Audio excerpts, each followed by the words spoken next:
Hello everybody, আজ তোমাদের আমি যে ক্লাসটা নেব সেই ক্লাসটা একটা গল্পের আকারে, একটা কাহিনীর আকারে শুরু করব। তা প্রথমে আমাকে একটু মার্কসটা পড়ে নিতে হবে, তার কারণ আজকে যে ক্লাসটা এটা অত্যন্ত গুরুত্বপূর্ণ এবং আমার আজকে বাড়িতে বেশ কয়েকজন স্টুডেন্ট এসেছে এই বিষয়টা নিয়ে, যে তারা কিভাবে এই প্রিপারেশনটা নেবে আর কি সাবজেক্টের উপরে। তা সেটা শুরু করার আগে যে কাহিনীটা বললাম সেই কাহিনীটা একটু প্যাথেটিক, ঠিক আছে? এটা তোমাদের আমি মোটিভেট করার জন্য আজকের এই কাহিনীটা বলছি, জাস্ট 2-4 মিনিট।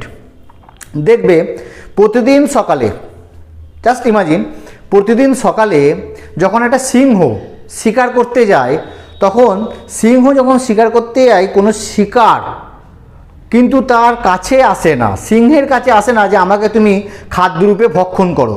সিংহকে কিন্তু ছুটে গিয়ে পরিশ্রম করে তার শিকারকে শিকারকে আয়ত্তে আনতে হয়, ঠিক আছে? ধরো সে একটা হরিণ শিকার করবে, কিন্তু সেই হরিণটাও কিন্তু সেই সিংহের হাত থেকে বাঁচার জন্য, সিংহের যাতে শিকার না হতে হয় সেই জন্য সেও কিন্তু প্রাণপণে দৌড়ায়। সিংহের খাবার, সিংহের খাদ্যরূপে সেও কিন্তু নিজেকে নিজেকে কোনো ভাবতে পারে না, তাই না? তাহলে দেখো, এই যে শিকারের জন্য একজন শিকারী আর একটা শিকার, দুজনকেই কিন্তু পরিশ্রম করতে হয়, তাই না? দুজনকেই পরিশ্রম করতে হয়, কিন্তু কেউ জানে না যে ভবিষ্যৎটা কী হতে চলেছে বা ভবিষ্যতে কী হবে, সিংহটা আদৌ সেই হরিণটাকে ধরতে পারবে বা ধরতে পারবে না ইত্যাদি। কেন আমি এই কাহিনীটা বললাম? এই কাহিনীটা বলার দুটো কারণ। 1 নম্বর, সিংহ যদি না পরিশ্রম করে সেও কিন্তু না খেতে পেয়ে মারা যাবে, আর হরিণটাও যদি পরিশ্রম না করে সেও কিন্তু সিংহের আহার হয়ে মারা যাবে। তাহলে পরিশ্রম না করলে কিন্তু দুজনারই ভবিতব্য হচ্ছে মৃত্যু। তা সেখান থেকে বাঁচার জন্য, রক্ষা পাওয়ার জন্য এবং নিজের দৈনন্দিন জীবনকে আরও অতিবাহিত করার জন্য দুজনকেই কিন্তু পরিশ্রম করতে হচ্ছে, দৌড়াতে হচ্ছে। একজনকে শিকার ধরার জন্য আর একজনকে তার হাত থেকে বাঁচার জন্য বা রক্ষা করার জন্য। কাহিনীটা বলার দ্বিতীয় উদ্দেশ্য হচ্ছে একটাই, জাস্ট কদিন আগে একটি আমাদের পশ্চিমবঙ্গ সরকারের যে কি বলবো এসএসসি পরীক্ষা হয়েছিল, ঠিক আছে? তার এগেনস্টে আমাদের ওয়েস্ট বেঙ্গলের মহামান্য হাইকোর্ট একটা রায় দিয়েছে, যেখানে সমস্ত যে আপার প্রাইমারির সমস্ত প্যানেল, সমস্ত লিস্ট, সমস্ত কিছু ক্যান্সেল হয়ে গেছে। সত্যি এটা খুবই প্যাথেটিক একটি ব্যাপার। কারণ যে ছেলেমেয়েরা আজকে এতদিন ধরে বসে আছে, যে ছেলেমেয়েরা নিজের যোগ্যতায় বিতর্কিত আছে, কিছু অংশ বিতর্কিত আছে, সেগুলোকে আমি ছেড়েই দিলাম। আমি যোগ্যতা নিয়েই বলছি, যে যোগ্যতায় তারা নিজেদেরকে প্রমাণ করেছে, অথচ চাকরি পাওয়ার জন্য তারা স্কুলে জয়েন করার জন্য এতদিন ধরে আন্দোলন করছে। সেই সমস্ত কিছু তাদের স্বপ্ন, সমস্ত কিছু তাদের আশা, শুধু তাদের নয়, তাদের সাথে সাথে তাদের মা বাবা, তাদের ফ্যামিলি, প্রত্যেকের যে আশা আকাঙ্ক্ষা স্বপ্ন সমস্ত কিছু ভেঙে চুরমার হয়ে গেছে, ধূলিসাৎ হয়ে গেছে।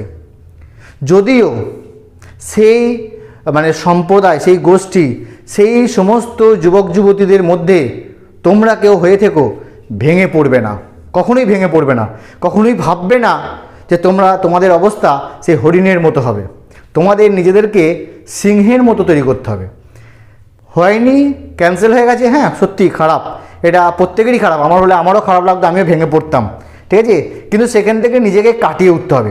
যদি নিজেকে কাটিয়ে উঠতে না পারি, তাহলে কিন্তু আমি সেই হরিণের মতনই হয়ে যাব, তাই না?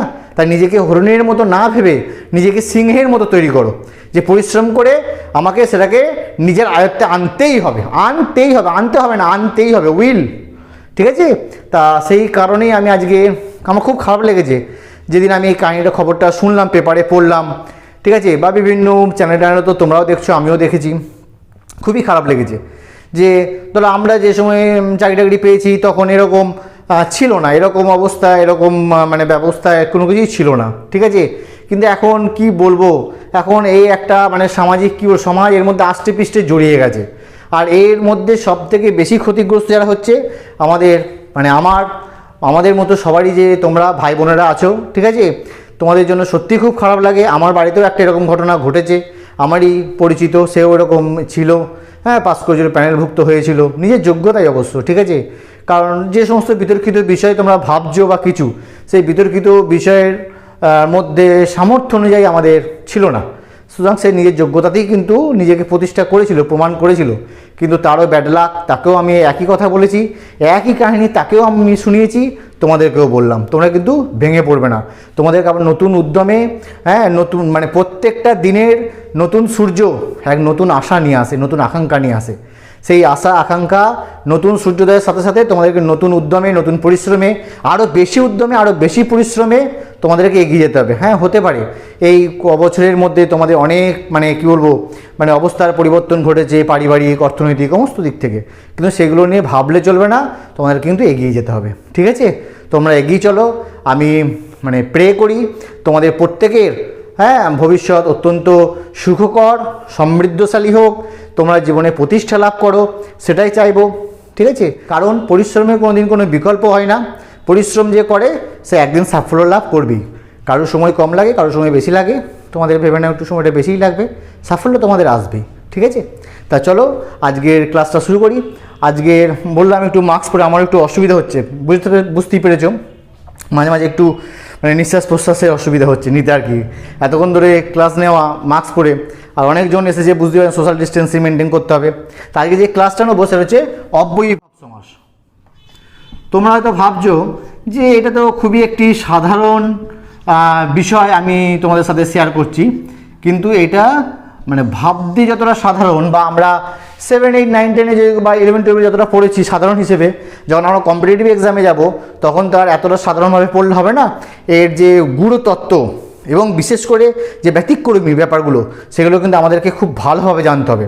তাই আমি আজকে এই ক্লাসে বেশি এক্সাম্পল কিন্তু দেবো না, এক্সাম্পল জাস্ট দু একটা আমি তোমাদের সঙ্গে শেয়ার করব। মূল যে জিনিসগুলো, যে নিয়ম বা যে ব্যতিক্রম, এই জিনিসটা আমি তোমাদের সাথে আগে আলোচনা করব। তা এই যে অব্যয়ীভাব সমাস, অব্যয়ীভাব সমাসকে ইংরেজিতে বলা হয় অ্যাডভার্বিয়াল কম্পাউন্ড।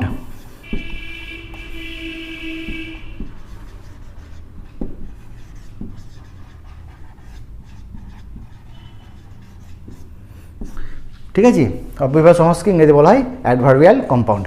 তোমরা হয়তো জানো প্রত্যেকটা সমাসেরই দুটো করে পার্ট। একদিকে থাকে ব্যাস বাক্য, আর একদিকে কি থাকে, সমাসবদ্ধ পদ। মানে সমাসটা গঠন হয়ে যাওয়ার পর যে পদটা গঠিত হয়। সমাসের সংজ্ঞায় বলা হয় একপদী ভাব সমাস। কি বলা হয়? একপদী ভাব সমাস, অর্থাৎ অনেকগুলি পদের একপদীকরণই হলো সমাস। কিন্তু তাই যদি হয় তাহলে সন্ধিতেও তো তাই হয়, সন্ধিতেও তাই, একাধিক শব্দ পদ যুক্ত হয়ে একটা নতুন শব্দ তৈরি করে। কিন্তু এর মধ্যে পার্থক্য কিন্তু আছে, সন্ধি এবং সমাসের মধ্যে কিন্তু পার্থক্য আছে। সেই পার্থক্য হয়তো তোমরা অনেকেই জানো, আমি বিশ্বাস করি তোমরা তো ম্যাক্সিমাম সবাই জানো। যদি কেউ না জেনে থাকো তাহলে আমার উপরে আই বটনে ক্লিক করে ভিডিওটি দেখে নিও, সেখানে ডিটেলস এই পার্থক্যটা এবং সমাসের যে ইন্ট্রোডাকশন পার্টটা আলোচনা করা হয়েছে। এবং তোমরা যদি আমার এই চ্যানেলে নতুন হও অবশ্যই আমার চ্যানেলটিকে সাবস্ক্রাইব করে আমার পাশে থেকো, যাতে এরকম ভিডিও, হ্যাঁ, আমিও তোমাদের জন্য শেয়ার করতে পারি। আর পাশে বেল আইকনটি অন করে দিও, যাতে এরকম নোটিফিকেশান সবার প্রথম তোমার কাছে পৌঁছে যায়। তা এই যে ব্যাসবাক্য এবং সমাসবদ্ধ পদ, এই দুটো পার্টের বিশেষ বিশেষ কিছু বৈশিষ্ট্য আছে, বিশেষ কিছু বৈশিষ্ট্য। ঠিক আছে, সেই বৈশিষ্ট্যগুলো তোমরা সাধারণত বইয়েতে হয়তো একটা দুটো ম্যাক্সিমাম 4টে পর্যন্ত পাবে, ব্যাসবাক্যদের দুটো এবং সমাসবদ্ধ পদের দুটো। এই দুটো 4টে বৈশিষ্ট্য তোমরা সাধারণত ম্যাক্সিমাম বইতে পাবে। খুব কম বইয়েতে টোটাল বৈশিষ্ট্যটা কিন্তু ধরা আছে। তা সেই টোটাল বৈশিষ্ট্যটা আমি কিন্তু এখানে আজকে তোমাদের লিখে দিচ্ছি, তোমরা আমার সাথে সাথে লিখে নাও। আমি তোমাদের জন্য এই তথ্যগুলো এক জায়গায় নোট ডাউন করে রেখেছি। ঠিক আছে, তা এই যে অব্যয়ীভাব সমাস, ব্যাসবাক্য এবং সমাসবদ্ধ পদ, এই যে বৈশিষ্ট্য, এই বৈশিষ্ট্যগুলো জানার আগে আমাদের একটু জানতে হবে এই অব্যয়ীভাব সমাসের সংজ্ঞাটা কি, ডেফিনেশন কি। ডেফিনেশন হচ্ছে, দেখো, পূর্ব পদার্থ প্রধান,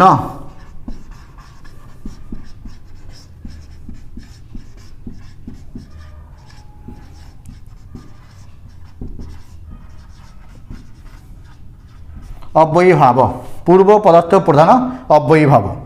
এই যে শব্দটা, এই যে দুটো ওয়ার্ড, এটা কিন্তু বিভিন্নভাবে লেখা হয়ে থাকে। আমি বিভিন্নভাবেই তোমাদের একটু লিখে দেখাচ্ছি, কারণ তোমরা বিভিন্ন বইয়েতে বিভিন্ন রকম পাবে, সেখানে তোমাদের কনফিউশন আসতে পারে।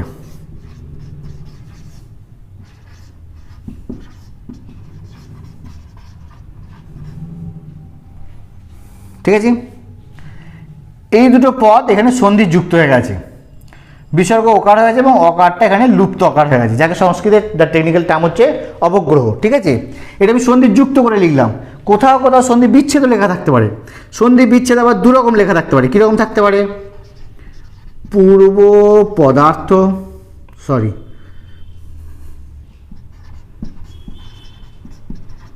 বিসর্গ, প্রধান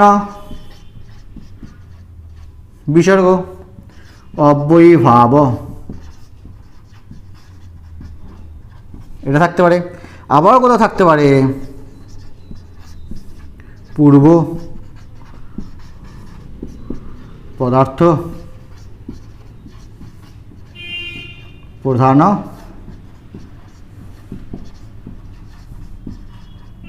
অব্যয়ীভাব। অর্থাৎ এই পদটিকে ভাঙলে যেহেতু এটা যেহেতু একটি সন্ধিযুক্ত পদ, যেহেতু বিসর্গ আছে, তুমি যতগুলি ভাঙবে প্রত্যেকটাতে কিন্তু বিসর্গ আসবে। ওকে, তাহলে এটা গেল এর ডেফিনেশন, মানে সংজ্ঞা। কি অর্থ?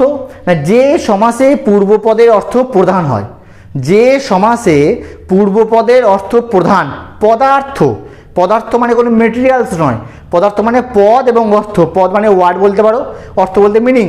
ঠিক আছে, যে সমাসে পূর্বপদের অর্থ প্রদান হয় সেই সমাসটিকে বলা হয় অব্যয়ীভাব সমাস।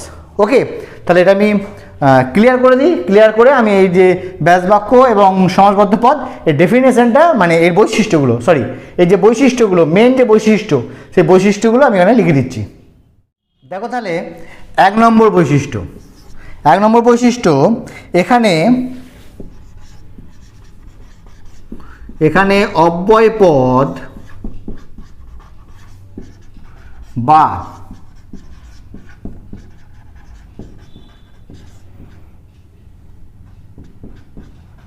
অব্যয় স্থানীয় পদ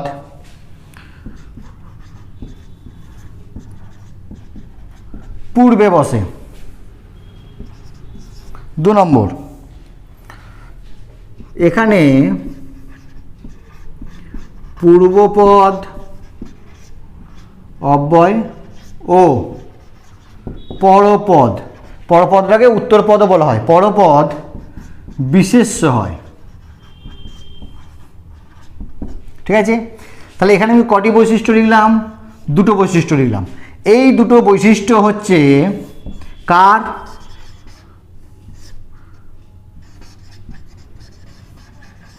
এই 2টো বৈশিষ্ট্য হলো ব্যাস বাক্যের। অর্থাৎ অব্যয়ীভাব সমাসে যে ব্যাস বাক্য হয়, সেই ব্যাস বাক্যে এই 2টো বৈশিষ্ট্য কিন্তু আমরা দেখতে পাবো। এই 2টো বৈশিষ্ট্য মনে রাখতে হবে। ওকে, এরপর আমি তোমাদের দেখাবো, 2 নম্বর হয়ে গেল, এবার 3 থেকে আরম্ভ করব। 3 নম্বর থেকে আমি দেখাবো যে সমাসবদ্ধ পদ, সেই সমাসবদ্ধ পদে কী কী বৈশিষ্ট্য কিন্তু আমাদের মনে রাখতে হবে। দেখো 3 নম্বর বৈশিষ্ট্য, সমাসবদ্ধ পদটি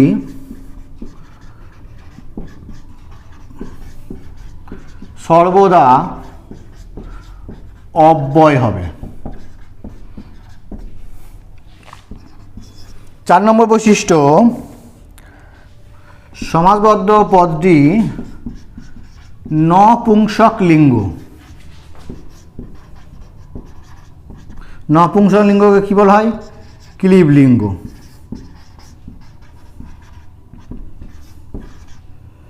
ক্লীব লিঙ্গ হবে 4 নম্বর বৈশিষ্ট্য। 5 নম্বর বৈশিষ্ট্য কি?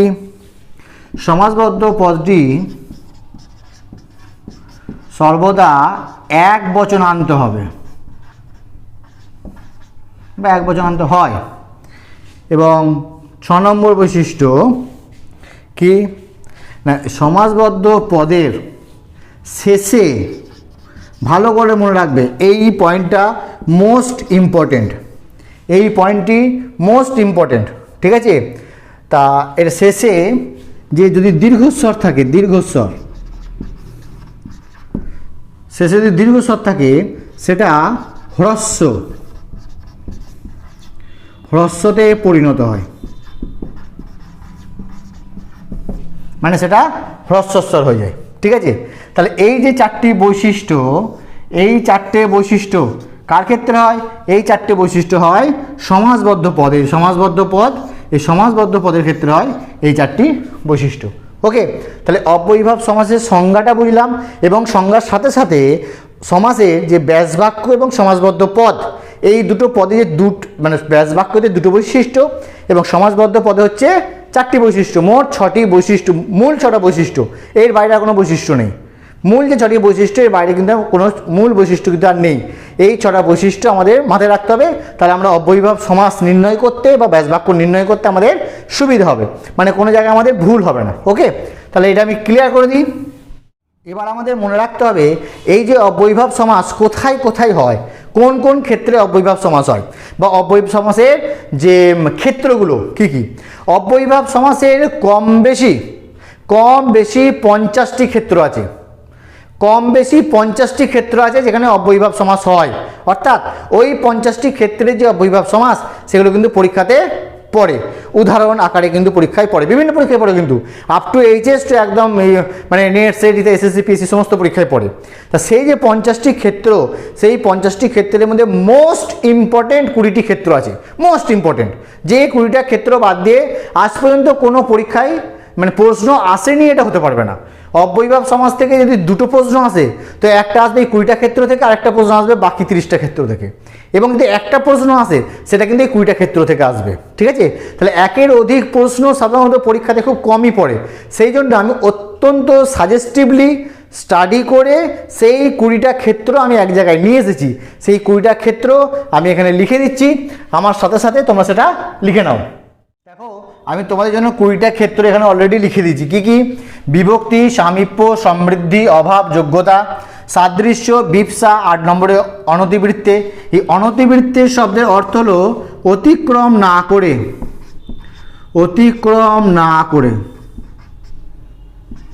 তোমরা হয়তো উদাহরণ পড়বে, হ্যাঁ, বিধি মনতিক্রম্য যথাবিধি ইত্যাদি পড়বে না, শক্তি মনতিক্রম্য যথাশক্তি ইত্যাদি, সেটা হচ্ছে অনতিবৃত্তে। যৌগপদ্য, সাকল্যে, অত্যয়, হিমস্য অত্যয়, অতিহিমম, অসম্প্রতি, পশ্চাৎ, গৃহে পশ্চাৎ, অনুগৃহম, আনুপূর্ব, 15তে হচ্ছে বৃদ্ধি, 16তে হচ্ছে সম্পত্তি, 17তে পর্যন্ত। পর্যন্তটা কোনো কোনো বইতে তোমরা আবার ব্যাকরণ বইতে অন্তরূপীয় পাবে। 18তে শব্দ প্রাদুর্ভাব, 19এ মর্যাদা এবং 20তে অভিবিধি। তাহলে এই যে 20টা ক্ষেত্র মোস্ট ইম্পর্টেন্ট অব্যয়ীভাব ক্ষেত্রের, এই 20টি ক্ষেত্র থেকে প্রশ্ন অবশ্যই আসে। যদি অব্যয়ীভাব সমাস থেকে কোশ্চেন আসে এই 20টা ক্ষেত্র থেকে অবশ্যই কিন্তু আসবে। যদি একাধিক প্রশ্ন আসে তখন এই 20টা ক্ষেত্র বাদ দিয়ে বাকি যে ক্ষেত্রগুলো আছে কম বেশি 30টি সেখান থেকে প্রশ্ন আসবে, কিন্তু একটি প্রশ্ন যদি আসে অবশ্যই কিন্তু এখান থেকে আসবে। কিন্তু এই 20টা ক্ষেত্র বা বাকি সমস্ত ক্ষেত্রগুলো নিয়ে যে অব্যয়ীভাব সমাস, সে তার আবার কিছু কিছু ব্যতিক্রম আছে। সেই ব্যতিক্রমের মধ্যে মোস্ট ইম্পর্টেন্ট দুটি ব্যতিক্রম, মোস্ট ইম্পর্টেন্ট, সেগুলো এবার আমি এখানে লিখছি, তোমরা আমার সাথে লিখে নাও। ওকে, আমি তাহলে এটাকে ক্লিয়ার করে দিই। মোস্ট ইম্পর্টেন্ট যে দুটো ব্যতিক্রম ক্ষেত্র আমি বললাম অব্যয়ীভাব সমাসের, কি কি? প্রথমটা হচ্ছে ব্যাসবাক্যে পূর্বপদ অব্যয় না হলেও নাম বা সংজ্ঞা বোঝালে, নাম বা সংজ্ঞা ডেফিনেশন বোঝালে, ঠিক আছে, সেক্ষেত্রে সূত্র কী হবে? অন্য পদার্থে চ সংজ্ঞায়াম, অন্য পদার্থে চ সংজ্ঞায়াম। এবং একটা উদাহরণ দিয়েছি, উন্মত্তা গঙ্গা যত্র, ব্যাসবাক্য, তো সমাসবদ্ধ পদ উন্মত্ত গঙ্গম, এটি একটি দেশবাচক নাম, অর্থাৎ দেশের নাম। এবং তাহলে 1 নম্বর হলো। এবং 2 নম্বর হচ্ছে সমাহার অর্থে নদীবাচক সুবন্ত পদের সাথে, সমাহার অর্থে নদীবাচক সুবন্ত পদের সাথে সংখ্যাবাচক পদের অব্যয়ীভাব সমাস হয় সমাহার অর্থে। কেন ইম্পর্টেন্ট? এইটা হচ্ছে কিন্তু সব থেকে বেশি ইম্পর্টেন্ট, ঠিক আছে, এই 2 নম্বরের এইটা সব থেকে বেশি ইম্পর্টেন্ট। কেন? কারণ আমরা সমাহার অর্থে কী পাই? সমাহার দ্বিগু সমাস পাই, সমাহার দ্বন্দ্ব সমাস পাই, কিন্তু কোথাও আমরা সমাহার অব্যয়ীভাব সমাস কিন্তু পাই না। সমাহার অব্যয়ীভাব সমাসের প্রয়োগ আমরা কোনো জায়গাতেই কিন্তু আমরা লক্ষ্য করি না। তো সেরকম সমাহার অর্থে নদীবাচক শব্দের সঙ্গে অর্থাৎ সুবন্ত পদের সাথে যদি সংখ্যাবাচক পদ যুক্ত হয় ব্যাসবাক্যে, তাহলে সেক্ষেত্রেও কিন্তু অব্যয়ীভাব সমাস হয়। কি তার ডেফিনেশন? সংখ্যা নদীভি সমাহারে। এবং এটি উদাহরণ কি? তিসৃণাং গঙ্গানাং সমাহার, এবং এর উদাহরণ হচ্ছে ত্রিগঙ্গম। আর এখানে একটা কথা বলে রাখি, আমি যে বৈশিষ্ট্যগুলো বলেছিলাম সেই বৈশিষ্ট্যের ক্ষেত্রে লাস্ট বৈশিষ্ট্য ছিল যে হ্রস্বস্বর কি হয়, সমাসবদ্ধ পদের দীর্ঘস্বর হ্রস্বস্বরে পরিণত, আমার এখন মনে পড়ে গেল। তা সেই ক্ষেত্রে একটা উদাহরণ হবে 6 নম্বর বৈশিষ্ট্য, 6 নম্বর বৈশিষ্ট্য 6 নম্বর বৈশিষ্ট্যতে উদাহরণ হচ্ছে উপনদী। উপনদী 6 নম্বর যে আমি বৈশিষ্ট্যটা বলেছিলাম ব্যাসবাক্যের ক্ষেত্রে, সেখানে উদাহরণটা আসবে উপনদী, ঠিক আছে, যেখানে দীর্ঘস্বরটি হ্রস্বস্বরে পরিণত হয়েছে। এবং 20টা ক্ষেত্র বললাম, এবং মোস্ট ইম্পর্টেন্ট 2টি ব্যতিক্রমী ক্ষেত্রও কিন্তু আমি তোমার সাথে শেয়ার করলাম। তা ফ্রেন্ডস, যদি আমার এই ভিডিও ভালো লাগে তাহলে অবশ্যই তোমরা লাইক করো, শেয়ার করো, চ্যানেলটিকে সাবস্ক্রাইব করে আমার পাশে থেকো, বেল আইকনটি অন করে দিও, যাতে ভবিষ্যতে এরকম কোনো ভিডিও আপলোড করার সাথে সাথে সেই নোটিফিকেশানটা সবার আগে তোমাদের কাছে পৌঁছে যায়। আবার একবার বলবো, নিজেকে হরিণ নয়, নিজেকে সিংহ রূপে বিচার করো, পরিশ্রম করো, সাফল্য তোমার আসবেই। তোমরা সবাই ভালো থেকো, সাবধানে এবং সচেতন থেকো। তোমাদের প্রত্যেকের মঙ্গল কামনা করি। শুভায়ু ভবতু।